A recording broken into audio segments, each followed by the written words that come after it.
Hello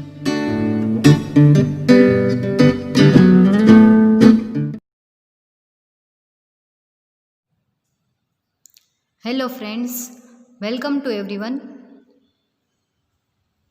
last લેક્ચરમાં આપણે સ્ટીરિયોકેમિસ્ટ્રીનું unit complete કર્યું, જે યુનિટ 3 હતું. હવે આપણે યુનિટ 2B આલ્કેલોઇડ્સ જે છે એ સ્ટાર્ટ કરીએ. તો એ સ્ટાર્ટ કરતાં પહેલાં તમને યુનિટ 2 જે છે એની અંદર તમારે 2 પાર્ટ છે, unit 1 2A and unit 2B. એમાં 2A પાર્ટ જે છે ન્યુક્લિક એસિડ, એ ન્યુક્લિક એસિડ આપણે કમ્પ્લીટ કરી લીધો, અને 2B જે છે આલ્કેલોઇડ્સ એ આપણે જોવાનું છે. તો આલ્કેલોઇડ્સ જે છે, બરાબર, તમને કોઈ એવું પૂછે કે આલ્કેલોઇડ્સ શું છે, તો તમે તમારા માઇન્ડમાં એક જ પોઈન્ટ યાદ આવે કે આલ્કેલોઇડ્સ એટલે કે વનસ્પતિમાંથી મળી આવતું દ્રવ્ય. બરાબર, તમે આવું જ કહો. અત્યારે તમને કોઈએ પૂછ્યું હોય કે આલ્કેલોઇડ શું છે, તો તમે એવું જ કંઈક કહો કે ચલો કાંઈક વનસ્પતિમાંથી મળી આવતું દ્રવ્ય હોય એને આલ્કેલોઇડ્સ કહેવાય. બરાબર, પણ ના, એવું નથી, એ વસ્તુ સાચી નથી. તો આપણે ખરેખર આલ્કેલોઇડ શું છે એ આપણે જોઈએ. બરાબર, આ યુનિટની અંદર આપણે એ જ ભણવાનું છે કે આલ્કેલોઇડ ખરેખર છે શું. તો તમારું યુનિટ 2B જે છે એ તમારું આલ્કેલોઇડ્સનું છે. એની અંદર તમારે કયા કયા ટોપિક ભણવાના છે એ જોઈએ. તો ઇન્ટ્રોડક્શન ઓફ આલ્કેલોઇડ્સ એટલે કે આલ્કેલોઇડની પ્રસ્તાવના. બરાબર, આલ્કેલોઇડની પ્રસ્તાવના. પછી સેકન્ડ પાર્ટ જે છે constitution and synthesis of hygrine and coniine, એટલે કે હાઇગ્રીન અને કોનિનનું તમારે બંધારણ સાબિત કરી અને એનું સંશ્લેષણ આપવાનું છે. બરાબર, એટલે ટોટલ તમારે 3 પોઈન્ટ ભણવાના: ઇન્ટ્રોડક્શન, હાઇગ્રીન એન્ડ કોનિન. 3 પોઈન્ટ તમારે આ ટોપિક આ સિલેબસની આ યુનિટની અંદર છે. તો ફર્સ્ટ તો આપણે જોઈએ ઇન્ટ્રોડક્શન, કે આલ્કેલોઇડ્સ કહેવાય કોને. બરાબર, તો ફર્સ્ટ તો બધાના માઇન્ડમાં એવું જ હતું કે વનસ્પતિમાંથી મળી આવતા નાઇટ્રોજનયુક્ત પદાર્થો હોય અને જે બેઝિક ગુણધર્મ ધરાવતા હોય તો એને આલ્કેલોઇડ્સ કહેવાય. બરાબર, બધાના માઇન્ડમાં એવું જ. આપણે પણ કોઈક અત્યારે આપણને પૂછે તો આપણે એવું જ કહીએ કે વનસ્પતિમાંથી મળી આવતા હોય અને નાઇટ્રોજનયુક્ત પદાર્થ હોય તો એને આપણે કહેવા, તો કે એને આલ્કેલોઇડ્સ કહેવાના. બરાબર, પણ ના, એવું હતું નહીં. જે લેન્ડબર્ગ નામનો સાયન્ટિસ્ટ હતો, એણે એની ડેફિનેશન થોડી અલગ રીતે આપી. એણે શું કીધું કે વનસ્પતિ સૃષ્ટિમાંથી મળી આવતા હોય, સાથે ઓછામાં ઓછો એક નાઇટ્રોજન પરમાણુ ધરાવતા હોય અને વિષમ ચક્રીય બેઝ કમ્પાઉન્ડ હોય તો એને આલ્કેલોઇડ્સ કહેવામાં આવે છે. બરાબર, તો ફર્સ્ટ તો બધાને એવું હતું કે વનસ્પતિ સૃષ્ટિમાંથી મળી આવતા નાઇટ્રોજનયુક્ત પદાર્થો એટલે કે આલ્કેલોઇડ્સ. પરંતુ લેન્ડબર્ગ નામના વૈજ્ઞાનિકે થોડીક ઘણી એની અંદર સંશોધન કર્યું અને એણે એવું કીધું કે વનસ્પતિ સૃષ્ટિમાંથી મળી આવતા હોય, ઓછામાં ઓછો એક નાઇટ્રોજન પરમાણુ ધરાવતા હોય અને વિષમ ચક્રીય બેઝ પદાર્થ હોય તો એને આલ્કેલોઇડ કહેવામાં આવે છે. બરાબર, પરંતુ એ ડેફિનેશન પણ સાચી ન હતી. બરાબર, આ ડેફિનેશન પણ સાચી નથી કે વનસ્પતિ સૃષ્ટિમાંથી મળી આવતા હોય અને નાઇટ્રોજનયુક્ત ઓછામાં ઓછો એક નાઇટ્રોજન ધરાવતા હોય અને વિષમ ચક્રીય બેઝ પદાર્થ હોય એ આલ્કેલોઇડ્સ હોય એવું જરૂરી નથી. બરાબર, હવે તમને કહું તો બધા બેઝ હોય એ આલ્કેલોઇડ્સ હોય એવું જરૂરી નથી, અને બધા જ આલ્કેલોઇડ્સ જે છે એ બેઝ હોય એવું જરૂરી નથી. બરાબર, તો બેઝ હોવા છતાં પણ એ આલ્કેલોઇડ ન હોય. બરાબર, અને અમુક કમ્પાઉન્ડ એવા હોય કે જે આલ્કેલોઇડ હોવા છતાં બેઝ ન હોય. બરાબર, તો એને આપણે એવું ન કહી શકીએ, બધા બેઝ કમ્પાઉન્ડને આપણે એવું ન કહી શકીએ. હવે NaOH છે તો એ બેઝ છે, તો આપણે એને આપણે આલ્કેલોઇડ્સ કહી દઈએ? ના, તો એ આલ્કેલોઇડ નથી. બરાબર, તો એવા 2 ઉદાહરણ એના માઇન્ડમાં આવ્યા, લેન્ડબર્ગના માઇન્ડમાં, કે પિપરીન અને પ્યુરિન. હવે પિપરીન જે છે એ આલ્કેલોઇડ છે. બરાબર, પિપરીન જે છે આલ્કેલોઇડ છે પરંતુ બેઝ કમ્પાઉન્ડ નથી. જ્યારે પ્યુરિન જે છે એ બેઝ કમ્પાઉન્ડ છે પરંતુ આલ્કેલોઇડ્સ નથી.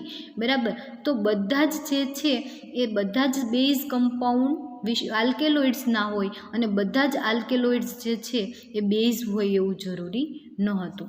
તો ફરી વખત લેન્ડબર્ગના માઇન્ડમાં એવું આવ્યું કે બધા જ કમ્પાઉન્ડ બેઝ કમ્પાઉન્ડ આલ્કેલોઇડ નથી અને બધા જ આલ્કેલોઇડ કમ્પાઉન્ડ બેઝ નથી. તો આલ્કેલોઇડની ડેફિનેશન આપવી કોને કહેવા આલ્કેલોઇડ્સ, બરાબર. તો એના માઇન્ડમાં ફરી વખત એના માઇન્ડમાં એવું ઉત્પન્ન થયું ને એને એવું કીધું કે ચલો આલ્કેલોઇડ્સ કોને કહેવા, તો કે જે વનસ્પતિ સૃષ્ટિમાંથી મળી આવતા હોય, બરાબર, જેના બંધારણમાં ઓછામાં ઓછો એક નાઇટ્રોજનયુક્ત વિષમ ચક્ર આવેલું હોય, એટલે કે નાઇટ્રોજન પરમાણુ હોય અને સાથે વિષમ ચક્ર એટલે કે વિષમ પરમાણુ ધરાવતા હોય એવો એરોમેટિક કમ્પાઉન્ડ, એટલે કે વિષમ ચક્ર આવેલું હોય, બેઝિક ગુણધર્મ ધરાવતા હોય, બરાબર, બેઝિક ગુણધર્મ ધરાવતા હોય, સ્વાદે તુરા હોય અને ઝેરી હોય, પરંતુ તેનું અલ્પ પ્રમાણ જે છે એ દર્દ નિવારક અસર ઉત્પન્ન કરતું હોય, બરાબર. બેઝિક ગુણધર્મ ધરાવતા હોય, સ્વાદે તુરા હોય અને ઝેરી હોય, પરંતુ એનું અલ્પ પ્રમાણ જે છે દર્દ નિવારક અસર ઉત્પન્ન કરતું હોય. હવે તમને અહીંયા એક ઉદાહરણ આપું, પછી આપણે ડેફિનેશન એની આગળ જોઈએ, બરાબર. એક ઉદાહરણ આપી દો કે તેનું અલ્પ પ્રમાણ જે છે દર્દ નિવારક અસર ઉત્પન્ન કરતું હોય, બરાબર. તો ટી જે છે આપણે ચા પીએ છીએ, બરાબર, ચા જે છે એનું તો તમે વધારે પ્રમાણમાં તમે એને પીવો તો એ ઝેર તરીકે પણ વર્તે, બરાબર. બોડી ઉપર એની અમુક ઝેરી અસર થતી હોય અને એનું અલ્પ પ્રમાણ જે છે એ દર્દ નિવારક અસર ઉત્પન્ન કરતું હોય. તો ક્યારેક જે છે તમે ટી પીવો એટલે તમને માથું દુખતું હોય તો તમને માથું દુખતું સારું થઈ જાય છે, બરાબર. એટલે બોડીની અંદર એનું અલ્પ પ્રમાણ જે છે એ કેવું છે તો કે હિતાવહ છે, બરાબર, એટલે કે ફાયદાકારક છે. તમે ચા થોડી પીવો તો તમને ફાયદા માટે છે, પરંતુ ક્યારેક વધારે પડતી ચા પીવાના લીધે, ક્યારેક કહું છું, બરાબર, એવું નથી કહેતી કે ચા નુકસાનકારક છે, પરંતુ ક્યારેક તમને ચા જે છે ટી પીવો છો એ કેવી છે તો કે નુકસાનકારક છે, બરાબર. એટલે જે આલ્કેલોઇડ્સ જે છે એ આલ્કેલોઇડ્સનું અતિ અલ્પ પ્રમાણ જે છે દર્દ નિવારક અસર ઉત્પન્ન કરે છે, બરાબર. સ્વાદે તુરા હોય છે અને ઝેરી હોય છે, પરંતુ અતિ અલ્પ પ્રમાણ. હવે બધા જ આલ્કેલોઇડ્સ સ્વાદે તુરા હોય છે, પરંતુ અમુક એવા હોય અપવાદમાં કે જે સ્વાદે તુરા ન પણ હોય, તો આપણે એવું ન કહી શકીએ કે એ આલ્કેલોઇડ્સ નથી, બરાબર. પરંતુ મોટાભાગના આલ્કેલોઇડ્સ જે છે એ સ્વાદે કેવા છે તો કે તુરા છે. પછી રંગવિહીન પ્રવાહી છે કે સ્ફટિકમય ઘન પદાર્થ છે, બરાબર. રંગવિહીન પ્રવાહી પણ હોઈ શકે, સ્ફટિકમય ઘન પદાર્થ પણ હોઈ શકે. પાણીમાં અદ્રાવ્યો અને કાર્બનિક દ્રાવકોમાં દ્રાવ્ય હોય છે. જ્યારે પ્રવાહી પદાર્થ હોય તો એ પાણીની અંદર કેવો થઈ જાય છે, દ્રાવ્ય થઈ જાય છે, અને તે પ્રકાશ ક્રિયાશીલ પદાર્થને આલ્કેલોઇડ્સ કહેવામાં આવે છે. તો આ બધા જ કેરેક્ટર ધરાવતા હોય એવા કમ્પાઉન્ડને આપણે આલ્કેલોઇડ કહી શકીએ, બરાબર. કે બધા જ આ કેરેક્ટર જે કમ્પાઉન્ડની અંદર હોય, આ બધા જ કેરેક્ટર જે બતાવેલા છે જે કમ્પાઉન્ડમાં હાજર હોય તો આપણે એને આલ્કેલોઇડ કહી શકીએ.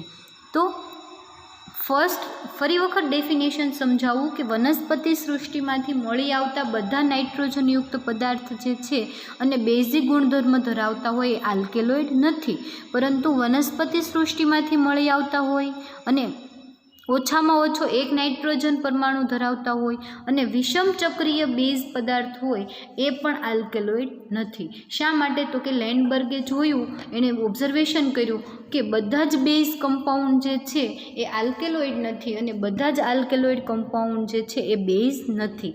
એટલે પિપરિન જે છે એ કેવું છે તો કે આલ્કેલોઇડ છે પરંતુ બેઝ નથી, જ્યારે પ્યુરિન જે છે એ બેઝ હોવા છતાં આલ્કેલોઇડ નથી. તો એણે શું કર્યું લેન્ડબર્ગે કે આ બધા જ ગુણધર્મ જે ધરાવતું હોય એ કમ્પાઉન્ડને આપણે આલ્કેલોઇડ કહેવાના, બરાબર. તો વનસ્પતિ સૃષ્ટિમાંથી મળી આવે છે, બરાબર. બંધારણમાં ઓછામાં ઓછો એક નાઇટ્રોજન વિષમ ચક્ર આવેલું છે, બેઝિક ગુણધર્મ ધરાવતા હોય, સ્વાદે તુરા હોય અને ઝેરી હોય, પરંતુ એનું અતિ અલ્પ પ્રમાણ જે છે દર્દ નિવારક અસર ઉત્પન્ન કરતું હોય.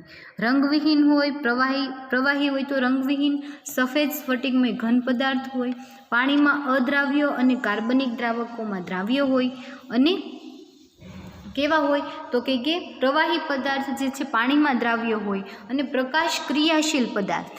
તો તમને સ્ટીરિયોકેમિસ્ટ્રી હજી આપણે પૂરું જ કર્યું છે, બરાબર. પ્રકાશ ક્રિયાશીલ પદાર્થ કોને કહેવાય? જે ધ્રુવીભૂત પ્રકાશના તલનું કોણાવર્તન દર્શાવતા હોય, તો એવા પદાર્થને આલ્કેલોઇડ કહેવામાં આવે છે. કદાચ તમને એક માર્કમાં અહીંયા ક્વેશ્ચન પૂછે કે બધા જ આલ્કેલોઇડ કમ્પાઉન્ડ છે એ પ્રકાશ ક્રિયાશીલ હોય છે, સાચું કે ખોટું? તો તમને ખ્યાલ આવવો જોઈએ કે બધા જ આલ્કેલોઇડ જે છે પ્રકાશ ક્રિયાશીલ છે. તો હવે તમને ખ્યાલ આવી ગયો હશે કે આલ્કેલોઇડ્સ કોને કહેવાય. હવે તમને કોઈ પૂછે તો તમે ડાયરેક્ટ એવું ના કહો કે વનસ્પતિ સૃષ્ટિમાંથી મળી આવતા બેઝિક કમ્પાઉન્ડને આલ્કેલોઇડ કહેવાય. હવે આપણે એ ડેફિનેશન આપીએ તો આપણે ઓર્ગેનિક કેમિસ્ટ્રીના સ્ટુડન્ટ કહેવાય નહીં, બરાબર. હવે આપણને કોઈ પૂછે તો આપણે એને એવું કહેવાનું કે આલ્કેલોઇડ્સ એટલે કે આ બધા જ કેરેક્ટર જે ધરાવતા હોય એવા કાર્બનિક સંયોજન જે છે એને આપણે આલ્કેલોઇડ્સ કહીએ છીએ, બરાબર. એક્ઝામમાં ક્યારેક તમને પૂછી દે તો આલ્કેલોઇડ્સની ડેફિનેશન લખો એટલે તમારે પહેલાં 2 ડેફિનેશન દેવાની, આ બંને ડેફિનેશન લખવાની અને પછી તમારે આ કેરેક્ટર એના બતાવવાના કે આ બધા જ ગુણધર્મ ધરાવતા હોય એવા કાર્બનિક સંયોજનને આલ્કેલોઇડ્સ કહેવામાં આવે છે. કદાચ તમને 1 માર્કમાં ડેફિનેશન પૂછાય તો પણ તમારે આના મોટાભાગના કેરેક્ટર જે મેઇન કેરેક્ટર છે બતાવવા પડે, અથવા તો તમને 2 માર્કમાં પૂછાય કે આલ્કેલોઇડ્સ એટલે શું સમજાવો, તો તમારે આલ્કેલોઇડ્સ જે છે એ આખું તમારે સમજાવવું પડે, બરાબર. હવે આપણે જોઈએ ક્લાસિફિકેશન ઓફ આલ્કેલોઇડ્સ, એટલે કે આલ્કેલોઇડ્સનું વર્ગીકરણ. તો બધા જ આલ્કેલોઇડ જે છે કહેવાય તો બધાને આલ્કેલોઇડ જ તે, પરંતુ એના એનું ક્લાસિફિકેશન 2 ટાઈપમાં થાય છે. વનસ્પતિના વર્ગના આધારે ક્લાસિફિકેશન અને બંધારણીય એકમના આધારે વર્ગીકરણ. તો ફર્સ્ટ તો આપણને એ ખબર હોવી જોઈએ કે વનસ્પતિના વર્ગના આધારે વર્ગીકરણ, બરાબર. તો જે આલ્કેલોઇડ્સ જે છે એ શેમાંથી મળી આવે છે, કઈ વનસ્પતિમાંથી, કયા વર્ગની વનસ્પતિમાંથી મળી આવે છે એના આધારે એનું વર્ગીકરણ, બરાબર. કે એના વર્ગ જે છે, બરાબર, જુદા જુદા વનસ્પતિ જે છે વનસ્પતિ સૃષ્ટિને જુદા વર્ગની અંદર વિભાજિત કરવામાં આવેલી છે. એવી જ રીતે પ્રાણી સૃષ્ટિને પણ જુદા વર્ગની અંદર વિભાજિત કરવામાં આવેલી છે. જે બોટનીના સ્ટુડન્ટ્સ હશે એને ખ્યાલ આવી ગયો હશે કે વનસ્પતિના જુદા વર્ગ જે છે, બરાબર, એ વર્ગના આધારે એનું વર્ગીકરણ. જે મેથ્સના સ્ટુડન્ટ છે એને આ વનસ્પતિ વર્ગ શું કહેવાય એનો કંઈ ખ્યાલ ન આવે તો એ લોકોને એટલું જ કે વનસ્પતિ જે છે એ એના લક્ષણોને આધારે એને જુદા વર્ગમાં મૂકેલી છે, બરાબર. એટલે એ વનસ્પતિના વર્ગના આધારે વર્ગીકરણ આલ્કેલોઇડ્સનું કરવામાં આવે છે કે કયા વર્ગની વનસ્પતિમાંથી મળી આવે છે એના આધારે આલ્કેલોઇડનું વર્ગીકરણ. અને સેકન્ડ છે બંધારણીય એકમના આધારે વર્ગીકરણ, કે આલ્કેલોઇડ્સ કમ્પાઉન્ડ જે છે એના બંધારણમાં કયો એકમ છે, વિષમચક્રીય સંયોજન છે કે પ્યુરિન કમ્પાઉન્ડ છે કે પિરિમિડિન રિંગ આવેલી છે એના આધારે, બરાબર, અથવા તો ક્વિનાઇન છે અથવા તો ફિનાઇલ રિંગ છે, શું આવેલું છે એ બંધારણીય એકમના આધારે વર્ગીકરણ. આ બંને વર્ગીકરણ જે છે એ બંનેના આધારે આલ્કેલોઇડ્સનું વર્ગીકરણ કરવામાં આવેલું છે, બરાબર. તો આપણે ફર્સ્ટ જોઈએ કે વનસ્પતિના વર્ગના આધારે વર્ગીકરણ. તો વનસ્પતિના વર્ગના આધારે વર્ગીકરણ જે છે એ તો કે વનસ્પતિનું જો અફીણમાંથી મળી આવતું હોય, બરાબર, આ જે છે એમાં તમને દેખાય છે કે પાપાવરીન જે છે એ અફીણના છોડમાંથી મળી આવે છે અને અફીણ જે છે ઓપિયમ આલ્કેલોઇડ નામની વર્ગની વનસ્પતિ છે, બરાબર. એટલે એના આધારે એને અલગ મૂકી દીધી. અને ક્વિનાઇન જે છે એ સિન્કોનામાંથી મળી આવે છે અને એ સિન્કોના આલ્કેલોઇડ નામના વર્ગની વનસ્પતિ છે એટલે એને ક્વિનાઇન કીધું. એવી જ રીતે એટ્રોપિન જે છે ધતુરામાંથી મળી આવે છે અને ધતુરો જે છે એ ધતુરા નામના આલ્કેલોઇડ્સ, બરાબર, એટલે કે ધતુરાનો વર્ગ જે છે એમાંથી એને ધતુરા આલ્કેલોઇડ્સ કહેવામાં આવ્યું. એવી જ રીતે કોકોમાંથી મળતું કોકેઇન, આ બધા જ જે છે એ કેવા છે તો કે વનસ્પતિના વર્ગના આધારે વર્ગીકરણ કરેલું હોય એવા, બરાબર. પાપાવરીન, ક્વિનાઇન, એટ્રોપિન અને કોકેઇન આ ચારે જે છે એ વનસ્પતિના વર્ગના આધારે વર્ગીકરણની અંદર એને મૂકવામાં આવેલા છે. જ્યારે હાઇગ્રીન, કોનિન, નિકોટીન, એડ્રોનાલિન, પછી ક્વિનાઇન, આ બધા જે છે એને તો કે એના બંધારણીય એકમમાં કયો એકમ આવેલો છે એના આધારે, કે પિરિમિડિન રિંગ આવેલી છે કે પાયરોલેડિન આવેલું છે, ક્વિનાઇન આવેલું છે, ફિનાઇલ રિંગ આવેલી છે, એના આધારે હાઇગ્રીન, કોનિન અને નિકોટિનનું વર્ગીકરણ કરવામાં આવેલું છે. બરાબર. અત્યારે તમારે સિલેબસમાં ઓનલી ફોર જે છે એ ઇન્ટ્રોડક્શન છે. એટલે જો તમને પૂછાય તો ખાલી ઇન્ટ્રોડક્શન પૂછાય, પરંતુ તમને બધા આલ્કેલોઇડના નામ આવડવા જરૂરી છે. ક્યારેક 1 માર્કમાં તમને આલ્કેલોઇડ્સનું કોઈ પણ નામ પૂછી દે, ક્લાસિફિકેશન તો ના જ પૂછાય, પરંતુ ક્યારેક તમને નામ પૂછી દે કે પાપાવરીન જે છે કઈ વનસ્પતિમાંથી મળી આવે છે, તો તમને ખ્યાલ હોવો જોઈએ કે અફીણમાંથી મળી આવતું પાપાવરીન. અથવા તો તમને હાઇગ્રીન ને કોનિનનું પૂછે કે હાઇગ્રીનની અંદર બંધારણીય એકમ કયો આવેલો છે, તો એ તમને ખ્યાલ હોવો જોઈએ કે પાયરોલેડિન આલ્કેલોઇડ્સ છે અને એના બંધારણીય એકમ તરીકે પાયરોલેડિન આવેલું છે. જો કોનિન તમને પૂછે, હાઇગ્રીન અને કોનિન તો આપણા સિલેબસમાં છે જ તે, એટલે કોનિન તમને પૂછે કે કોનિનની અંદર બંધારણીય એકમ કયો આવેલો છે, તો પિરિડિન આલ્કેલોઇડ્સ છે અને પિરિડિન જે છે એની અંદર બંધારણીય એકમ આવેલો છે. આપણે હાઇગ્રીન અને કોનિન જોશું એટલે તમને એના બંધારણીય એકમ જે છે એનો ખ્યાલ આવી જશે. બરાબર. તો આ હતું તમારે અત્યારે આલ્કેલોઇડ્સના નામ, ખાલી તમારે નામ યાદ રાખવાના છે. હવે આપણા સિલેબસમાં હાઇગ્રીન અને કોનિન છે, એટલે તમને એ વનસ્પતિ તમે ઓલરેડી સિલેબસ આપણે જોયો તો ત્યારે તમે જોઈ જ ગયા, પરંતુ અત્યારે યુનિટ સ્ટાર્ટ કરીએ છીએ હાઇગ્રીન અને કોનિનનું, તો એ તમને ખ્યાલ હોવો જોઈએ કે હાઇગ્રીન શેમાંથી મળી આવે છે અને કોનિન જે છે એનો છોડ કેવો છે. બરાબર. તો તમને અત્યારે બંધારણ દેખાય છે, સાથે વનસ્પતિ પણ દેખાય છે કે હાઇગ્રીન અને કોનિન જે છે, હાઇગ્રીન અને કોનિન આવી રીતની વનસ્પતિમાંથી મળી આવતો આલ્કેલોઇડ્સ છે. બરાબર. તો આ છે કોનિન અને આ છે હાઇગ્રીન.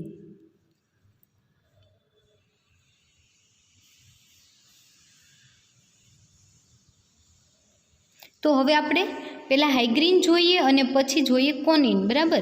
હાઇગ્રીન અને કોનિન બંને જે છે તમારે સિલેબસમાં છે, અને એની અંદર તમારે શું જોવાનું છે, તો કે એનું બંધારણ સાબિત કરી અને એનું સંશ્લેષણ આપવાનું છે. તો આપણે જોઈએ હાઇગ્રીન. બરાબર. હવે તમને જે દેખાય છે બંધારણ એ હાઇગ્રીનનું છે, અને આપણા ક્વેશ્ચનનું નામ એવું છે કે હાઇગ્રીનનું બંધારણ સાબિત કરતા પુરાવા સમજાવો. બરાબર. અથવા તો હાઇગ્રીનનું બંધારણ સાબિત કરો, અથવા તો તમને એવું પૂછાય કે હાઇગ્રીનનું સંશ્લેષણ આપી અને એનું બંધારણ સાબિત કરો. કોઈ પણ રીતે ક્વેશ્ચન પૂછાય, પણ હાઇગ્રીન પૂછાય એટલે તમારે આ ક્વેશ્ચન લખવાનો. બરાબર. હાઇગ્રીનનું બંધારણ સાબિત કરતા પુરાવા સમજાવો. એવી રીતે ક્વેશ્ચન તમને પૂછાય તો તમારે આ ક્વેશ્ચન જે છે એને લખવું પડે. હવે આપણે જોઈએ, તમને હાઇગ્રીનનું બંધારણ બતાય છે. બરાબર. એની અંદર એક શું આવેલું છે, તો કે વિષમ ચક્રીય સંયોજન. આપણે હમણાં જોતા હતા કે વિષમ ચક્રીય સંયોજન આવેલું હોય અને ઓછામાં ઓછો એક નાઇટ્રોજન પરમાણુ આવેલો હોય, તો એને આપણે કહી શકીએ કે આલ્કેલોઇડ્સ છે. તો અમુક કેરેક્ટર આપણને એના બંધારણ ઉપરથી ખબર પડે, તો એ આપણે જોવા પડે કે એની અંદર આવેલું છે, નાઇટ્રોજન એટમ આવેલું છે, તો કે હા. બરાબર. પછી વિષમ ચક્રીય સંયોજન છે, તો કે હા, તો એને આલ્કેલોઇડ્સ કહી શકીએ. બરાબર. પછી બીજા કેરેક્ટર તો જ્યારે આપણા હાથમાં કમ્પાઉન્ડ આવે ત્યારે આપણને ખ્યાલ આવે કે આ હાઇગ્રીન જે છે આલ્કેલોઇડ છે કે નહીં. બરાબર. તો આપણે એના બંધારણ સાબિત કરતા પુરાવા જોઈએ. તો એનું બંધારણ તમને અત્યારે મેં તમને અહીંયા બતાવી દીધું છે કે આવું બંધારણ ધરાવે એને હાઇગ્રીન કહેવાય. બરાબર.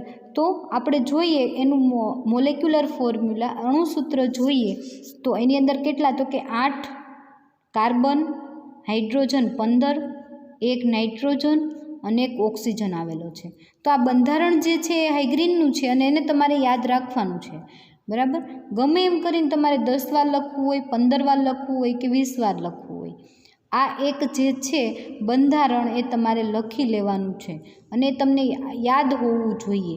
જો આ બંધારણ તમને યાદ હશે તો એના ઉપરથી તમે આખો ક્વેશ્ચન તમારી જાતે લખી શકશો. બરાબર. તો પછી તમારે આગળ કંઈ પણ યાદ રાખવા જેવું રહેશે નહીં. હવે તમે બંધારણ ધ્યાનથી જુઓ તો એની અંદર તમારે શું આવેલું છે એ સાબિત કરવાનું છે. તો ફર્સ્ટ તો તમે જોશો એટલે એક નાઇટ્રોજન હિટ્રો એટમ આવેલું છે અને એ નાઇટ્રોજન જે છે એ કેવું છે તો કે ટર્શરી એમાઇન છે. જુઓ હવે નાઇટ્રોજન જે છે ને ટર્શરી એમાઇન છે એટલે ફર્સ્ટ તો તમને એ ખ્યાલ હોવો જોઈએ કે પ્રાઇમરી, સેકન્ડરી અને ટર્શરી એમાઇન કોને કહેવાય. તમને લોકોને ખ્યાલ જ હશે એટલે તમને મેં ક્લાસમાં કરાવેલું જ છે પ્રાઇમરી એમાઇન, સેકન્ડરી એમાઇન અને ટર્શરી એમાઇન. ફરી એક વખત આજે કહી દઉં કે કોને પ્રાઇમરી એમાઇન કહેવાય, કોને સેકન્ડરી એમાઇન કહેવાય અને કોને ટર્શરી એમાઇન કહેવાય. તો ફર્સ્ટ તો કે નાઇટ્રોજન જે છે એ બીજા એક કાર્બન પરમાણુ સાથે જોડાયેલો હોય તો એને પ્રાઇમરી એમાઇન કહેવાય. નાઇટ્રોજન બીજા 2 કાર્બન સાથે જોડાયેલો હોય તો એને સેકન્ડરી એમાઇન કહેવાય અને નાઇટ્રોજન બીજા 3 કાર્બન સાથે જોડાયેલો હોય તો એ નાઇટ્રોજન પરમાણુને ટર્શરી એમાઇન કહેવામાં આવે છે. બરાબર. તો અહીંયા જે નાઇટ્રોજન પરમાણુ જે છે એ એક કાર્બન સાથે, આ બીજા કાર્બન સાથે અને આ ત્રીજા કાર્બન સાથે 3 કાર્બન પરમાણુ સાથે જોડાયેલો હોવાથી એને ટર્શરી એમાઇન કહેવામાં આવે છે. હવે આપણે જોઈએ કે હાઇગ્રીનની અંદર એક ટર્શરી એમાઇન સ્વરૂપે નાઇટ્રોજન પરમાણુ છે. બીજું શું આવેલું છે તો એક કીટોન સમૂહ આવેલો છે. જુઓ, હા, 2 મિથાઇલ સમૂહ આવેલા છે. તો કે હા, એક વિષમ ચક્રીય સંયોજન આવેલું છે. જુઓ, આ આખી હિટ્રો એટમ રિંગ છે એટલે કે વિષમ ચક્રીય સંયોજન આવેલું છે. બરાબર. હવે એનું અણુસૂત્ર આપણે જોઈએ તો અણુસૂત્ર જે છે એની અંદર 8 કાર્બન કેટલા છે 8. તો 8 કાર્બન ક્યાં આવેલા છે આપણે જોવા પડશે. તો આપણે અહીંયાથી સ્ટાર્ટ કરીએ કાર્બનની સંખ્યા. તો અહીંયા 1, આ 2, આ 3, આ 4, આ 5, આ 6, આ 7 અને આ 8. 8 નાઇટ્રોજન થઈ ગયા. હવે એની અંદર આવેલા હાઇડ્રોજન પરમાણુ તો કેટલા હાઇડ્રોજન 15 હાઇડ્રોજન આવેલા છે. તો આપણે 15 હાઇડ્રોજન ક્યાં આવેલા છે એ જોઈશું. તો આ 3, પછી અહીંયા તો કંઈ છે નહીં, નાઇટ્રોજન ટર્શરી છે. કાર્બન સાથે 3 હાઇડ્રોજન, પછી અહીંયાનું કાર્બન જે છે એની પાસે કેટલા 2 હાઇડ્રોજન હશે કેમ કે આ કાર્બન જે છે એક આ બાજુના કાર્બન અને આ કાર્બન સાથે જોડાયેલો છે એટલે 2 સંયોજકતા તો પૂર્ણ છે પરંતુ હજી 2 પૂર્ણ કરવા માટે કોની સાથે 2 હાઇડ્રોજન સાથે જોડાયેલો હશે. એટલે આ કાર્બન અહીંયા અને અહીંયા બધી જગ્યાએ કેટલા 2 હાઇડ્રોજન હશે. તો આ 3, પછી આ 4, 5, 6, 7, 8, 9, પછી આ 10 નંબરનો હાઇડ્રોજન અહીંયા શું હશે CH2 એટલે 11, 12, 13, 14 અને 15. બરાબર. એટલે 15 હાઇડ્રોજન થઈ ગયા. ફરી વખત ગણી લ્યો હાઇડ્રોજન ન સમજાય તો કે આ કાર્બન સાથે 3 હાઇડ્રોજન, 3, 4, 5, 6, 7, 8, 9, 10, 11, 12, 13, 14 ને 15. 15 હાઇડ્રોજન, 8 કાર્બન, 1 નાઇટ્રોજન તો કે ટર્શરી એમાઇન સ્વરૂપે નાઇટ્રોજન, 1 ઓક્સિજન એટલે કે કીટોન ફોર્મની અંદર 1 ઓક્સિજન પરમાણુ આવેલો છે. તો હવે તમારા માટે હાઇગ્રીનનું બંધારણ બહુ સિમ્પલ થઈ ગયું અને તમને ખ્યાલ પણ આવી ગયો કે એની અંદર શું આવેલું છે. તો કે એક કાર્બોનિલ સમૂહ આવેલા છે, 2 મિથાઇલ ગ્રુપ આવેલા છે, એક ટર્શરી એમાઇન સ્વરૂપે નાઇટ્રોજન પરમાણુ આવેલો છે અને હિટ્રો એટમ તરીકે એક વિષમ ચક્રીય રિંગ આવેલી છે. બરાબર. તો હાઇગ્રીનનું બંધારણ જે છે આપણે એક પછી એક સમૂહ જે છે એને આપણે સાબિત કરતા જઈએ અને છેલ્લે આપણે એવું સાબિત કરીએ એના સિન્થેસિસના આધારે કે હાઇગ્રીનનું બંધારણ જે છે તમને અહીંયા બોર્ડમાં દેખાય છે એવી રીતનું છે. બરાબર. તો આપણે ફર્સ્ટ પોઈન્ટ જોયો કે મોલેક્યુલર ફોર્મ્યુલા. જ્યારે તમે કોઈ પણ બંધારણ સાબિત કરતા હોય એટલે તમારે બંધારણ સાબિત કરવાનું છે અને એ બંધારણને તમારે ફર્સ્ટ તમારા માઇન્ડમાં રાખવાનું છે. બરાબર. અને છેલ્લે એને સાબિત કરીને તમારે લખવાનું છે. એને પહેલાં લખવાનું થતું નથી. શા માટે? તો કે એ તો તમને હજી સાબિત કરવાનું બાકી છે. હવે માનો કે તમે પ્રેક્ટિકલ લેબમાં કરો છો, ઓર્ગેનિક પ્રેક્ટિકલ કરતા હોય, બરાબર, એટલે તમને પહેલાં શું ખબર ન હોય, એનું બંધારણ ખબર ન હોય, પદાર્થનું નામ ખબર ન હોય, તો તમે પહેલાં તો એવું ન કહી શકો ને કે આ બેન્ઝોઇક એસિડ છે અને બેન્ઝીન ઉપર COH ગ્રુપ આવેલું છે. બરાબર. આપણે ફર્સ્ટ એવું કહી શકીએ નહીં, પણ ક્યારે કહી શકીએ કે બધી રિએક્શન તમે કરો અને છેલ્લે અંતે એવું કહી શકો કે આ બધી જ રિએક્શનના અંતે એવું કહેવામાં આવે છે કે આપેલો કમ્પાઉન્ડ જે છે એ બેન્ઝોઇક એસિડ છે અને એનું બંધારણ જે છે એ આવું છે. બરાબર, કે જેનું બંધારણ બેન્ઝીન ઉપર COOH ફંક્શનલ ગ્રુપ એટલે બેન્ઝોઇક એસિડ છે. તો આપણે હાઇગ્રીનનું બંધારણ સાબિત કરવાનું છે, એટલે આપણે હાઇગ્રીનનું બંધારણ પહેલાં દર્શાવવાનું નહીં.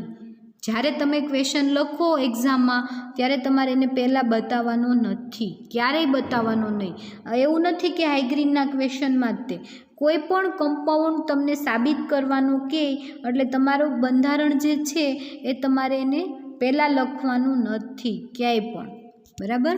જો તમારે એને સમજવા માટે લખવું જ હોય પહેલાં તો તમે એને રફ વર્કમાં લખો અથવા તો તમારા બુકના થોડા સપ્લિમેન્ટરીના 2 પેજ મૂકી દો અને પછી લખો. બરાબર. છેલ્લે સાબિત કરવાનું જ્યાં હોય ત્યાં એને લખો, એટલે તમારા માર્ક કટ થવા કરે નહીં. જ્યારે તમે પહેલાં એને લખી દો છો એટલે એનો મિનિંગ એવો થાય છે કે આ ક્વેશ્ચન જે છે એ ગોખેલો ક્વેશ્ચન હશે. બરાબર. એટલે આપણે એને શું કરવાનું છે, સાબિત કરવાનું છે. અને આપણા માઇન્ડમાં આ સ્ટ્રક્ચર ક્લિયર હોય તો જ આપણે લખી શકીએ આખો ક્વેશ્ચન. બરાબર. એટલે તમારે એને પહેલાં લખવાનું નથી, પરંતુ તમારા માઇન્ડમાં આવો એક બંધારણ આવી જવું જોઈએ જેનું તમે બંધારણ સાબિત કરતા હોય એના માટે. બરાબર. તો આપણે ફર્સ્ટ પોઈન્ટ જોયો કે એનું અણુસૂત્ર તો કે 8 કાર્બન 15 હાઇડ્રોજન 1 નાઇટ્રોજન અને 1 ઓક્સિજન પરમાણુ આવેલો છે. બરાબર. હવે આપણે સેકન્ડ પોઈન્ટ જોઈએ કે હાઇગ્રીન જે છે આપણે પહેલાં ફંક્શનલ ગ્રુપ કીટોન જે છે એને સાબિત કરીએ. હાઇગ્રીનની અંદર આવેલું કીટોન ગ્રુપ છે એને. તો હાઇગ્રીનની અંદર કીટોન ગ્રુપ આવેલું છે એ કેવી રિએક્શન આપે છે એ આપણે જોવાનું છે. તો હાઇગ્રીન જે છે એ ફિનાઇલ હાઇડ્રેઝિન અને હાઇડ્રોક્સિલ એમાઇન જેવા પ્રક્રિયક સાથે સંકલન પ્રક્રિયા આપે છે. હવે સંકલન પ્રક્રિયા એટલે શું, તો કે હાઇડ્રોક્સિલ એમાઇન અને આ હાઇડ્રોક્સિલ એમાઇન અને આ ફિનાઇલ હાઇડ્રેઝિન. બરાબર. એની અંદર આવેલો કીટોન ફંક્શનલ ગ્રુપ. હવે જે કીટોન ગ્રુપ જે છે એ અહીંયાથી ઓક્સિજન બોન્ડ રિમૂવ થઈ જાય, કાર્બન ડબલ બોન્ડ ઓક્સિજન જે છે એ બ્રેક થઈ જાય અને એની જગ્યાએ શું જોડાઈ જાય તો કે ફિનાઇલ હાઇડ્રેઝિન અથવા તો હાઇડ્રોક્સિલ એમાઇન જોડાઈ જાય અને એ શું બનાવે છે તો કે એની સાથે સંકલન પ્રક્રિયા આપે છે. એટલે સંકલન એટલે કે જોડાવું. બરાબર. એટલે આ જે કીટોન ફંક્શનલ ગ્રુપ છે એ બ્રેક થઈ જાય, કાર્બનની 2 વેલેન્સી ખાલી થાય. એ જ્યાં કાર્બનની 2 વેલેન્સી ખાલી થાય ત્યાં કોણ તો કે NH PH ફિનાઇલ હાઇડ્રેઝિન અથવા તો હાઇડ્રોક્સિલ એમાઇન જે છે એ. બરાબર. અહીંયાથી એક હાઇડ્રોજન અહીંયાથી અને એક oxygen C double bond O જોડાયેલો હતો એ H2O સ્વરૂપે રિમૂવ થઈ જાય અને ત્યાં શું જોડાઈ જાય તો કે ફિનાઇલ હાઇડ્રેઝિન જોડાઈ જાય. બરાબર. એટલે એ શું બતાવે છે તો કે ફિનાઇલ હાઇડ્રેઝિન અથવા તો હાઇડ્રોક્સિલ એમાઇન જેવા પ્રક્રિયક સાથે સંકલન પ્રક્રિયા એટલે કે જોડાઈ જવું. બરાબર. સંકલન પ્રક્રિયા આપે છે. એટલે એ એવું બતાવે છે કે હાઇગ્રીનની અંદર કાર્બોનિલ સમૂહ આવેલો છે. બરાબર. જો કાર્બોનિલ સમૂહ આવેલો હોય એ જ તે ફિનાઇલ હાઇડ્રેઝિન અને હાઇડ્રોક્સિલ એમાઇન સાથે પ્રક્રિયા આપે. કાર્બોનિલ સમૂહ આવેલો છે એ આપણને ખબર પડી, પરંતુ કાર્બોનિલ સમૂહ તો COOH સ્વરૂપે પણ હોય, આલ્ડિહાઇડ સ્વરૂપે પણ હોય, કીટોન ફોર્મમાં પણ હોય અથવા તો એસ્ટર સ્વરૂપે પણ હોય. તો હાઇગ્રીનની અંદર કયા ફોર્મમાં આવેલો છે એ આપણે જોઈએ. તો એના પછીનો પોઈન્ટ જુઓ તમે, હાઇગ્રીનનું રિડક્શન કરવાથી દ્વિતીયક આલ્કોહોલ મળે છે. હવે દ્વિતીયક આલ્કોહોલ તો તમને એ ખબર હોવી જોઈએ કે પ્રાઇમરી આલ્કોહોલ કોને કહેવાય, દ્વિતીયક આલ્કોહોલ કોને કહેવાય અને તૃતીયક આલ્કોહોલ કોને કહેવાય. બરાબર. તો આપણે પહેલાં એ સમજીએ પ્રાઇમરી, સેકન્ડરી અને tertiary alcohol. Primary amine, secondary amine અને ટર્શરી એમાઇન આપણે સમજ્યા, પરંતુ પ્રાઇમરી આલ્કોહોલ, દ્વિતીયક આલ્કોહોલ અને તૃતીયક આલ્કોહોલ કોને કહેવાય તો કે આલ્કોહોલ એટલે કે OH ગ્રુપ. બરાબર. જ્યાં OH ગ્રુપ આવેલો છે, જે કાર્બન સાથે OH ગ્રુપ જોડાયેલો છે એ કાર્બન બીજા એક કાર્બન સાથે જોડાયેલો હોય તો એને પ્રાઇમરી આલ્કોહોલ કહેવાય. બરાબર. જે ગ્રુપ સાથે જે કાર્બન સાથે OH ગ્રુપ જોડાયેલો છે એ કાર્બન બીજા 2 કાર્બન સાથે જોડાયેલો હોય તો એને દ્વિતીયક આલ્કોહોલ કહેવાય. અને જે કાર્બન સાથે OH ગ્રુપ જોડાયેલો છે એ કાર્બન બીજા 3 કાર્બન સાથે જોડાયેલો હોય તો એને તૃતીયક આલ્કોહોલ કહેવાય. બરાબર. તો હવે હાઇગ્રીનની અંદર કયો આલ્કોહોલ આવેલો છે, બરાબર, એ જોવા માટે તો કે દ્વિતીયક આલ્કોહોલ, બરાબર, નિપજ તરીકે મળે છે, દ્વિતીયક આલ્કોહોલ મળે છે. એટલે એવું કે રિડક્શન કરવાથી, હાઇગ્રીનનું રિડક્શન કરવાથી દ્વિતીયક આલ્કોહોલ મળે છે. એટલે એવું કહે છે કે હાઇગ્રીનની અંદર કીટોન સમૂહ આવેલો હોવો જોઈએ. બરાબર. કેમ કીટોન સમૂહ તો કે તમને મેં હમણાં જ કીધું કે પ્રાઇમરી, દ્વિતીયક અને તૃતીયક. તો દ્વિતીયક છે એટલે એ કાર્બન બીજા કેટલા કાર્બન સાથે તો કે 2 કાર્બન સાથે જોડાયેલો હશે અને નિપજ તરીકે તમને આવું મળે છે દ્વિતીયક આલ્કોહોલ. બરાબર. અને જે મળે છે આ દ્વિતીયક આલ્કોહોલ અને એક એરિયાની વેલેન્સી કાર્બનની કેવી તો કે ખાલી થાય છે. અને દ્વિતીયક આલ્કોહોલ નિપજ મળે છે એનો મિનિંગ એવો થયો કે આ કાર્બન જે છે બીજા 2 કાર્બન સાથે જોડાયેલું છે. બરાબર. એટલે એની અંદર કીટોન ફોર્મ હોય તો જ એની સાથે 2 કાર્બન સાથે જોડાયેલો હોય. એટલે આપણને એવું સાબિત થાય છે ફર્સ્ટ તો કે હાઇગ્રીનની અંદર કાર્બોનિલ સમૂહ આવેલો છે અને એ કાર્બોનિલ સમૂહ કીટોન ફોર્મની અંદર આવેલો છે, નહીં કે આલ્ડીહાઇડ, નહીં કે એસ્ટર અને નહીં કે એસિડ, પરંતુ કયા ફોર્મની અંદર આવેલો છે, કીટોન ફોર્મની અંદર આવેલો છે. એ સાબિત થાય છે. હવે આપણે ચોથો પોઈન્ટ જોઈએ કે હાઇગ્રીનનું ક્રોમિક એસિડ. હવે ક્રોમિક એસિડ એટલે શું તો કે ક્રોમેટ અને H2SO4 ને તમે ભેગું કરો એટલે તમને જે બને એ ક્રોમિક એસિડ બને. બરાબર. એ ક્રોમિક એસિડ વડે ઓક્સિડેશન કરવાથી હાઇગ્રીનિક એસિડ મળે છે. બરાબર. હાઇગ્રીનિક એસિડ મળે છે જેમાં કાર્બનની સંખ્યા હાઇગ્રીન કરતાં ઓછી છે. બરાબર. હાઇગ્રીનિક એસિડ જે છે એમાં કાર્બનની સંખ્યા કેવી છે તો કે હાઇગ્રીન કરતાં ઓછી છે. એટલે હાઇગ્રીનમાં કીટોન સમૂહ છે એવું સાબિત કરે છે. બરાબર. હવે એના પછીનો આપણે પોઈન્ટ જોઈએ. આ પોઈન્ટ હમણાં આપણે હાઇગ્રીનિક એસિડ જે છે એના બંધારણ સ્વરૂપે હમણાં જોઈએ. બરાબર. ત્યાં સુધી એટલું યાદ રાખો કે હાઇગ્રીનની અંદર કાર્બોનિલ સમૂહ આવેલો છે. કેમ ખબર પડી તો કે ફિનાઇલ હાઇડ્રેઝિન અને હાઇડ્રોક્સિલ એમાઇન સાથે પ્રક્રિયા કરી એટલે સંકલન પ્રક્રિયા આપે છે. એટલે એની અંદર કાર્બોનિલ સમૂહ છે અને એ કાર્બોનિલ સમૂહ કયા ફોર્મની અંદર તો કે કીટોન ફોર્મની અંદર છે. એટલે આપણે છેલ્લે એવું સાબિત કરી શકીએ કે હાઇગ્રીનમાં કીટોન સમૂહ આવેલો છે. બરાબર. હવે એના પછી જોઈએ આપણે ફરી એક વખત એનું બંધારણ જોઈ લઈએ કે આ હાઇગ્રીનનું બંધારણ છે અને એની અંદર એક કાર્બોનિલ સમૂહ જે છે કીટોન ફોર્મની અંદર આવેલો છે એ આપણે સાબિત કર્યું. હવે આપણે સાબિત કરવાનું છે કે 2 મિથાઇલ ગ્રુપ આવેલા છે. તો મિથાઇલ ગ્રુપ આવેલા છે કઈ રીતે ખબર પડે તો મિથાઇલ આયોડાઇડ સાથે તમે રિએક્શન કરો અને મિથાઇલ આયોડાઇડ સાથે રિએક્શન કરતાં યોગશીલ નિપજ મળે તો એ શું બતાવે છે કે એની અંદર મિથાઇલ ગ્રુપ આવેલા છે. જોઈએ આપણે પાંચમો પોઈન્ટ તો કે હાઇગ્રીનની મિથાઇલ આયોડાઇડ સાથે પ્રક્રિયા કરવાથી યોગશીલ નિપજ મળે છે. હવે યોગશીલ નિપજ એટલે શું તો કે ડબલ બોન્ડ બ્રેક થાય અને અણુ ઉમેરે તો એ નિપજને શું કહેવાય યોગશીલ નિપજ કહેવાય. એટલે મિથાઇલ આયોડાઇડ સાથે તમે રિએક્શન કરશો એટલે મિથાઇલ આયોડાઇડ કઈ જગ્યાએ તો કે આ જે CH3 ગ્રુપ છે ત્યાં શું થઈ જશે તો કે CH3I. બંને CH3 ગ્રુપ છે ત્યાં શું થઈ જશે CH3I. બરાબર. એટલે મિથાઇલ આયોડાઇડ નિપજ તમને અહીંયા મળશે. બરાબર. એ શું બતાવે છે તો કે એની અંદર એક હાઇગ્રીનની અંદર જે છે એ મિથાઇલ આયોડાઇડ અને એક તૃતીયક એમાઇન નાઇટ્રોજન સ્વરૂપે આવેલો છે. હવે આપણે જોઈએ કે તૃતીયક એમાઇન કઈ રીતે આવેલો છે. બરાબર.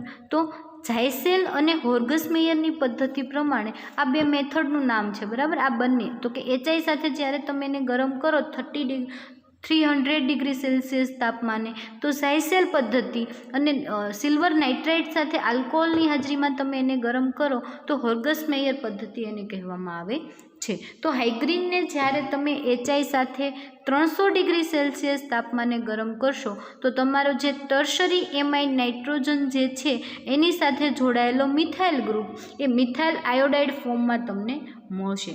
અને ફરી વખત તમે એની હોર્ગસ મેયર પદ્ધતિ એટલે કે સિલ્વર નાઇટ્રાઇટ સાથે આલ્કોહોલની હાજરીમાં ગરમ કરશો એટલે સિલ્વર આયોડાઇડ જે છે એ રિમૂવ થઈ જશે. એ શું બતાવે છે? આ પદ્ધતિ આખી એવી બતાવે છે કે હાઇગ્રીનની અંદર એક તૃતીયક નાઇટ્રોજન આવેલો છે અને એની સાથે એક મિથાઇલ સમૂહ જોડાયેલો છે. બરાબર, એટલે એની અંદર શું છે? તૃતીયક નાઇટ્રોજન છે અને સાથે એક શું તો કે મિથાઇલ ગ્રુપ જોડાયેલો છે એવું સાબિત કરે છે. તો જોઈ લ્યો એની અંદર આવેલો છે તૃતીયક નાઇટ્રોજન, તો કે હા આર્યો. બરાબર, તૃતીયક નાઇટ્રોજન છે અને સાથે શું આવેલું મિથાઇલ ગ્રુપ આવેલો છે એવું સાબિત કરે છે. તો હવે આપણે જોઈએ એના પછીની રિએક્શન. હમણાં મેં તમને કીધું કે હાઇગ્રીનનું ક્રોમિક એસિડ વડે તમે શું કરશો? ઓક્સિડેશન કરશો તો હાઇગ્રીનિક એસિડ બને છે. બરાબર, તો એના વિશે આપણે જોઈ લઈએ કે કઈ રીતે હાઇગ્રીનિક એસિડનું બંધારણ છે.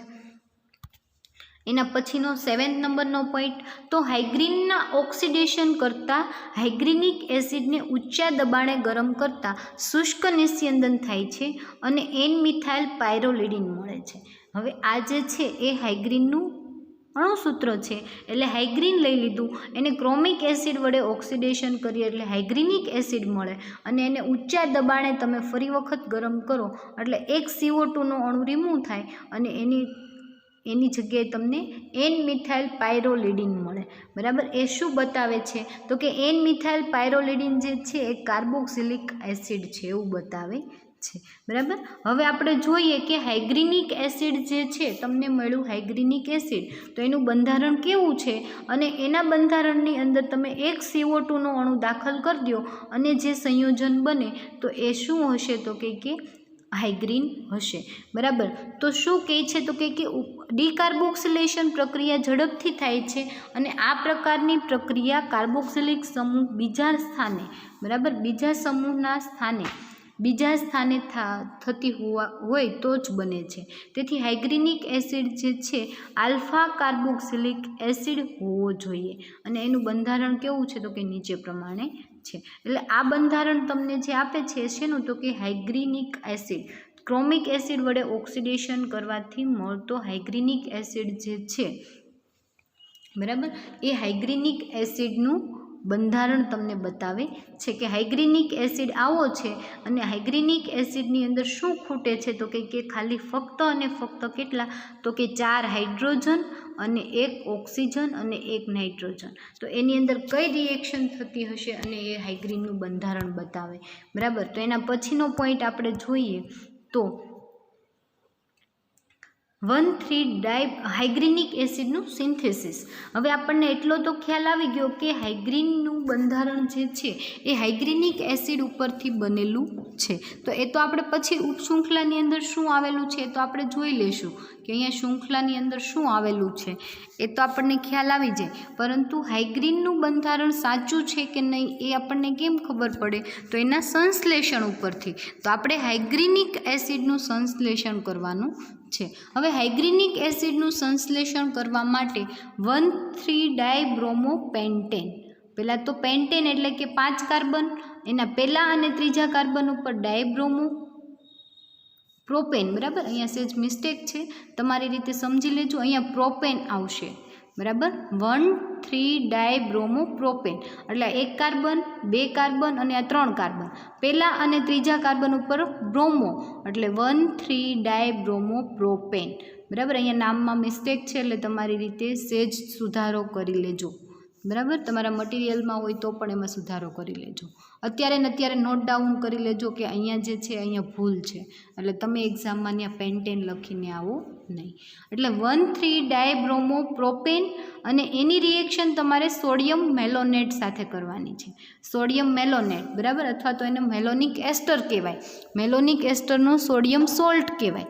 બરાબર, એની સાથે જ્યારે તમે રિએક્શન કરશો તો રિએક્શન કઈ રીતે? તો કે પહેલા સ્થાન ઉપરથી બ્રોમિન અને સક્રિય મિથિલિન ગ્રુપ જે છે એની સાથે જોડાયેલો સોડિયમ અને બ્રોમિન NaBr શું થઈ જશે? અહીંયા રિમૂવ થઈ જશે.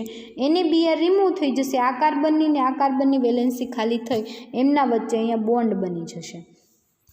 બરાબર. હવે એ જે તમને નિપજ મળી એ નિપજનું તમારે આગળ બ્રોમિન સાથે રિએક્શન કરો એટલે બ્રોમિન સાથે રિએક્શન HClની હાજરીમાં તમે કરશો એટલે શું થશે તો કે આ સક્રિય મિથિલિન ગ્રુપ પાસે હજી એક હાઇડ્રોજન છે, ત્યાં કોણ તો કે બ્રોમિન જોડાઈ જશે.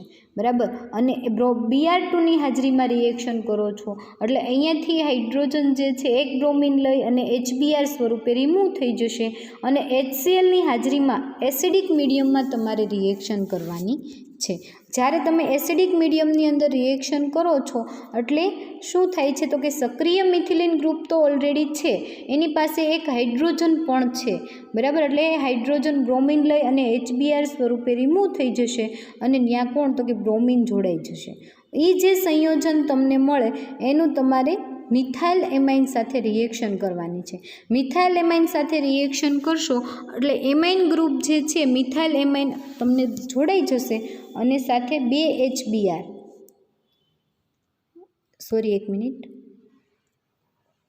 બરાબર.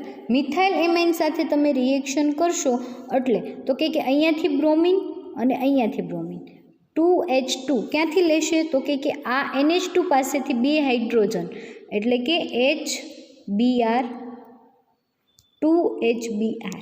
બરાબર. 2 હાઇડ્રોજન અહીંયાથી અને 2 બ્રોમિન અહીંયાથી 2 HBr શું થઈ જશે રિમૂવ થઈ જશે અને અહીંયા વધ્યું તો કે NCH3. બરાબર. NCH3 વધ્યું. એ NCH3 ક્યાં જોડાશે તો કે અહીંયાથી બ્રોમિન દૂર થશે, અહીંયાથી બ્રોમિન દૂર થશે, આ કાર્બનની વેલેન્સી ખાલી થઈ આ કાર્બનની અને બંને વચ્ચે નાઇટ્રોજન જે છે કોમન બોન્ડ દ્વારા જોડાઈ જશે અને એ નાઇટ્રોજન સાથે શું છે તો કે મિથાઇલ ગ્રુપ આવેલું છે. હવે તે જે તમને સંયોજન મળ્યું એનું તમે જળ વિભાજન કરશો તો જળ વિભાજન કરવાથી ઇથેનોલના 2 અણુ રિમૂવ થઈ જશે. જુઓ અહીંયાથી C2H5 અને જળ વિભાજન કરશો એટલે પાણીના 2 અણુ શું થશે ઉમેરાશે. પાણીના 2 અણુ ઉમેરાશે એમાંનો H અને OH, 2 OH જે છે 2C2H5 લઈ અને 2 ઇથેનોલ સ્વરૂપે રિમૂવ થઈ જશે. 2C2H5 OH સ્વરૂપે રિમૂવ થઈ જશે. 2 હાઇડ્રોજન જે છે એ કાર્બોક્સિલિક એસિડ બનાવવામાં મદદ કરશે એટલે 2 ઇથેનોલના અણુ અહીંયાથી રિમૂવ થઈ જાય અને એસ્ટર ગ્રુપ જે છે એ શેમાં તો કે એસિડમાં કન્વર્ટ થશે અને આ જે સંયોજન તમને મળે છે એનું ફરી વખત તમે ડીકાર્બોક્સિલેશન એટલે ગરમ કરશો એટલે CO2નો અણુ દૂર થઈ જશે. આ હાઇડ્રોજન જે છે એ વચ્ચેના કાર્બન પાસે હાઇડ્રોજનને શિફ્ટ કરી દેશે અને કાર્બન સાથે એક COOH ગ્રુપ જોડાયેલું રહેશે. એક CO2નો અણુ કેવો થઈ ગયો રિમૂવ થઈ ગયો ડીકાર્બોક્સિલેશન કરવાથી અને જે નિપજ મળી એ હાઇગ્રીનિક એસિડ નિપજ મળી. એટલે એવું કહે છે કે હાઇગ્રીનના બંધારણમાં હાઇગ્રીનિક એસિડ આવેલો હોવો જોઈએ. બરાબર. હાઇગ્રીનિક એસિડ અને અથવા તો એને તમે એવું પણ કહી શકો કે વિષમ ચક્રીય રિંગ આવેલી હોવી જોઈએ. બરાબર. હાઇગ્રીનિક એસિડ શું છે તો કે વિષમ ચક્રીય સંયોજન હિટ્રોસાયક્લિક કમ્પાઉન્ડ છે એટલે એની અંદર એક હિટ્રોસાયક્લિક રિંગ આવેલી છે એવું સાબિત કરે છે. તો આપણને હાઇગ્રીનિક એસિડ સુધી તો આઈડિયા આવી ગયો કે હાઇગ્રીનની અંદર એક હાઇગ્રીનિક એસિડ આવેલું છે અને ઉપશૃંખલાની અંદર શું આવેલું છે એ આપણે હવે બાકી રહ્યું. તો આપણે જોઈએ કે હાઇગ્રીનિક એસિડ એ N-મિથાઇલ પાયરોલિડિન આલ્ફા કાર્બોક્સિલિક એસિડ સંયોજન છે. આથી કહી શકાય કે હાઇગ્રીનના બંધારણમાં N-મિથાઇલ પાયરોલિડિન અને તેના આલ્ફા સ્થાનમાં ઉપશૃંખલા રહેલી હોવી જોઈએ. હવે આલ્ફા સ્થાનમાં ઉપશૃંખલા તો છે પરંતુ એ ઉપશૃંખલા શેની બનેલી હશે એ કેમ ખ્યાલ આવશે તો કે એના બંધારણ ઉપરથી, એના અણુસૂત્ર ઉપરથી. તો આપણે હમણાં જોયું કે હાઇગ્રીનનું ક્રોમિક એસિડ વડે ઓક્સિડેશન કરો તો તમને હાઇગ્રીનિક એસિડ મળે છે અને ઉપશૃંખલા જે છે એની અંદર C3H5 અને એક ઓક્સિજન બરાબર આવેલો છે. એટલે ઉપશૃંખલા શેની બનેલી છે તો કે 3 કાર્બન 5 હાઇડ્રોજન અને એક ઓક્સિજનની બનેલી છે. તો એ તમે ઉપશૃંખલાની અંદર જે તમે સ્થાન બનાવો કે કઈ રીતે હશે તો એના 2 બંધારણ તમારી નજરમાં આવે. એક તો CH2 ઉપશૃંખલા ફક્ત જોવાની છે બરાબર. તો ઉપશૃંખલા જે છે એને તમે ગોઠવો તો આ રીતે પણ હોઈ શકે અને આ રીતે પણ હોઈ શકે બરાબર. આપણને આ બંધારણ હાઇગ્રીનિક એસિડ જે છે એનું હાઇગ્રીનિક એસિડ સુધી ખ્યાલ આવી ગયો કે આટલું બંધારણ જે છે હાઇગ્રીનિક એસિડ COOH અહીંયા આવેલું હોય તો હાઇગ્રીનિક એસિડ થાય. પરંતુ ઉપશૃંખલાની અંદર 3 કાર્બન, 5 હાઇડ્રોજન અને 1 ઓક્સિજન આવેલો છે. અને એને તમે ગોઠવો તો કઈ રીતે, તો કે CH2COCH3 કાં તો આવી રીતે હોય અથવા તો આવી રીતે ન હોય તો COCH2CH3 આવી રીતે પણ જોડાયેલું હોઈ શકે છે. તો તમારી પાસે 2 બંધારણ આવ્યા કે એક પહેલું બંધારણ અને બીજું બંધારણ. તો 2 બંધારણમાંથી સાચું બંધારણ હાઇગ્રીનનું કયું હશે તો એ આપણે નક્કી કરવું હોય કે 2માંથી હાઇગ્રીનનું બંધારણ સાચું કયું છે તો એના સિન્થેસિસ ઉપરથી આપણને ખબર પડે. તો આપણે જોઈએ હાઇગ્રીનની સિન્થેસિસ. બરાબર.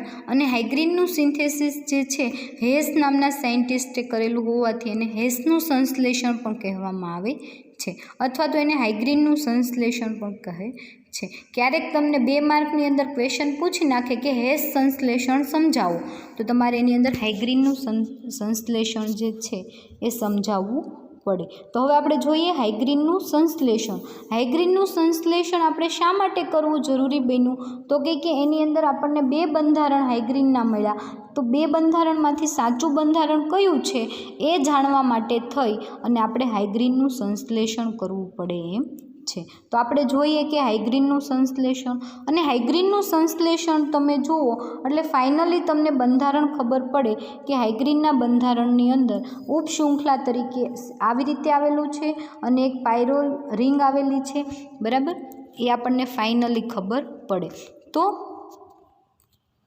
હાઇગ્રીનનું બંધારણ તમે જુઓ તો પાયરોલ. બરાબર. આ પાયરોલ જે છે એનું મિથાઇલ આયોડાઇડ સાથે પાયરોલનું મિથાઇલ ગ્રિગ્નાર્ડ રિએજન્ટ. બરાબર. જ્યારે હાઇગ્રીનનું તમે ગ્રિગ્નાર્ડ રિએજન્ટ સાથે રિએક્શન કરશો એટલે મિથાઇલ મેગ્નેશિયમ બ્રોમાઇડ અથવા તો એને ગ્રિગ્નાર્ડ રિએજન્ટ પણ કહેવાય. હવે પાયરોલ જે છે એનું તમે ગ્રિગ્નાર્ડ રિએજન્ટ સાથે રિએક્શન કરશો એટલે ગ્રિગ્નાર્ડ નિપજ આપશે. હવે ગ્રિગ્નાર્ડ નિપજ એટલે શું તો કે મિથાઇલ મેગ્નેશિયમ બ્રોમાઇડ એ જે છે એને તમે જુઓ તો આવી રીતે એની અંદર રિએક્શન થતી હોય MgBr. આવી રીતે એમાં ભાગ પડતા હોય. MgBr જે છે એ મેઇન તમારો કમ્પાઉન્ડ જે છે એની હારે જોડાઈ જાય અને મેગ્નેશિયમ CH3 જે છે એક હાઇડ્રોજન લઈ અને મિથેન સ્વરૂપે રિમૂવ થતો હોય. તો તમે જુઓ આ રિએક્શન જે બતાવે છે એની અંદર પાયરોલ જે છે એનું તમે ગ્રિગ્નાર્ડ રિએજન્ટ સાથે રિએક્શન કરો તો અહીંયાથી બોન્ડ બ્રેક થઈ જાય. અહીંયાથી હાઇડ્રોજન CH3 લઈ અને CH4 સ્વરૂપે રિમૂવ થાય અને ગ્રિગ્નાર્ડ નિપજ તમને મળે અને એનું નામ થશે પાયરોલ મેગ્નેશિયમ બ્રોમાઇડ. બરાબર. પાયરોલ મેગ્નેશિયમ બ્રોમાઇડ. હવે એ જે પાયરોલ મેગ્નેશિયમ બ્રોમાઇડ છે એની તમે પ્રોપિલિન ઓક્સાઇડ સાથે રિએક્શન કરો. હવે આ જે છે પ્રોપિલિન ઓક્સાઇડ છે. બરાબર. પ્રોપિલિન ઓક્સાઇડ સાથે રિએક્શન કરો એટલે પ્રોપિલિન ઓક્સાઇડમાં રહેલો કાર્બન ઓક્સિજન બોન્ડ છે એ બ્રેક થાય છે અને એ જે છે એ આલ્ફા સ્થાન પાયરોલના આલ્ફા સ્થાન ઉપર જોડાઈ જાય છે અને આલ્ફા સ્થાન ઉપરનો હાઇડ્રોજન જે છે એ ઓક્સિજનની એક વેલેન્સી ખાલી થાય ત્યાં શિફ્ટ થઈ જાય એટલે ત્યાં ઇનોલ ગ્રુપ આવી જાય અને એના આલ્ફા સ્થાન પાયરોલના આલ્ફા સ્થાન ઉપર CH2 CH3 એટલે પાયરોલિડિન ઓક્સાઇડ જે છે એ આખું જોડાઈ જાય છે અને જે તમને નિપજ મળે છે એ નિપજનું તમે પ્લેટિનમની હાજરીમાં રિડક્શન કરો તો રિડક્શન કરવાથી અંદરના ડબલ બોન્ડ પાયરોલની અંદર રહેલા ડબલ બોન્ડ જે છે એ બ્રેક થઈ જાય છે અને ત્યાં હાઇડ્રોજન જે છે એ હાઇડ્રોજનના 2 અણુ બરાબર 2H2 અંદર રિડક્શન કરવાથી ઉમેરાઈ જાય છે અને અંદરના ડબલ બોન્ડ કેવા તો કે રિમૂવ થાય છે અને જે તમને સંયોજન મળે એનું તમારે 2 સ્ટેપની અંદર રિએક્શન કરવાની. ફર્સ્ટ તમારે એની મિથાઇલ આયોડાઇડ સાથે રિએક્શન કરવાની છે. મિથાઇલ આયોડાઇડ સાથે રિએક્શન કરશો એટલે નાઇટ્રોજન પર રહેલો હાઇડ્રોજન જે છે એ આયોડિન લઈ અને HI સ્વરૂપે રિમૂવ થશે અને ત્યાં મિથાઇલ ગ્રુપ જે છે એ જોડાઈ જશે, બરાબર. સેકન્ડ સ્ટેપમાં તમારે શું કરવાનું છે તો કે સેકન્ડ સ્ટેપની અંદર તમે ઓક્સિડેશન કરશો, એટલે ઓક્સિડેશન તમારે ફોર્માલ્ડિહાઇડની હાજરીમાં કરવાનું. ઓક્સિડેશન કરશો એટલે અહીંયાથી 2 હાઇડ્રોજન H2 સ્વરૂપે રિમૂવ થઈ જશે અને ત્યાં ડબલ બોન્ડ ઓક્સિજન જોડાઈ જશે, બરાબર. ઓક્સિજન તો છે જ તે, પરંતુ સિંગલ બોન્ડથી છે ત્યાં શું બની જશે, ડબલ બોન્ડ બની જશે અને જે નિપજ મળશે એ તમને હાઇગ્રીન મળશે. એટલે ફાઇનલી તમને એવું બંધારણ ખબર પડે હાઇગ્રીનનું કે સાચું બંધારણ જે છે એ પહેલું બંધારણ એ હાઇગ્રીનનું સાચું બંધારણ છે. એના સંશ્લેષણ ઉપરથી આપણે સાબિત કરી શકીએ છીએ. તો આ જે છે તમારું હાઇગ્રીન અહીંયા કમ્પ્લીટ થાય છે, હાઇગ્રીનના બંધારણીય પુરાવા અને એનું સંશ્લેષણ, બરાબર. તો હાઇગ્રીનનો ક્વેશ્ચન બહુ નાનો છે, કોનિન પણ બહુ નાનું છે, એટલે બંને ક્વેશ્ચન તમને 4, 5 કે 6, 7 માર્કમાં પૂછાય એવું છે. 5 થી 7 માર્કની અંદર આ ક્વેશ્ચન તમને પૂછી શકે એવો ક્વેશ્ચન છે, બરાબર. તો હાઇગ્રીન અને કોનિન બંને આઈએમપી ક્વેશ્ચન છે અને મોસ્ટલી એક્ઝામમાં બંને હોય છે ને હોય છે, એટલે તમે કરી નાખજો. એક વખત ફરી વખત તમે આખું એનું બંધારણ જોઈ લો કે હાઇગ્રીનના બંધારણની અંદર 2 મિથાઇલ ગ્રુપ આવેલા છે, 1 કીટોન ગ્રુપ આવેલું છે, નાઇટ્રોજન પણ છે, પરંતુ કેવો છે તો કે ટર્શરી એમાઇન સ્વરૂપે છે, અને એક પાયરોલ વિષમ ચક્રીય રિંગ આવેલી છે, બરાબર. આટલું આપણે આની અંદર સાબિત કરવાનું છે અને આપણે સાબિત કર્યું. હવે ફરી વખત તમે આ બંધારણ જોઈ લો કે આપણે સાબિત કર્યું એ બંધારણ છે તો કે હા, એક 5 મેમ્બરવાળી રિંગ પાયરોલ, અહીંયા મિથાઇલ ગ્રુપ, પછી આ CH, અહીંયા CH2, CO અને CH3, બરાબર. અહીંયા CH2 છે એટલે CH2, CO, CH3, ઉપશૃંખલામાં CH2, CO અને CH3 આવેલા છે. જોઈ લો આ ઉપશૃંખલા, બરાબર. અને આ નાઇટ્રોજન પરમાણુનું આલ્ફા સ્થાન આ પણ થાય અને આલ્ફા સ્થાન આ પણ થાય, કંઈ પણ તમે લઈ શકો, બંને સાઈડ તમે જોઈન્ટ કરી શકો, બરાબર. તો આ હતું હાઇગ્રીનનું બંધારણ, એના પુરાવા. ટોટલ આપણે કેટલા જોયા તો કે 6-7 જોયા, બરાબર. પછી હાઇગ્રીનિક એસિડની સિન્થેસિસ, અને હાઇગ્રીનિક સિન્થેસિસની અંદર ઉપશૃંખલા તરીકે 3 કાર્બન, 5 હાઇડ્રોજન, 1 ઓક્સિજન, અને એના ઉપરથી આપણે હાઇગ્રીનનું બંધારણ જે છે એ જોયું, બરાબર. હવે નેક્સ્ટ લેક્ચરની અંદર જે આ કોનિન તમારે જે છે એ આપણે કોનિનનું બંધારણ સાબિત કરીશું. Okay, thank you.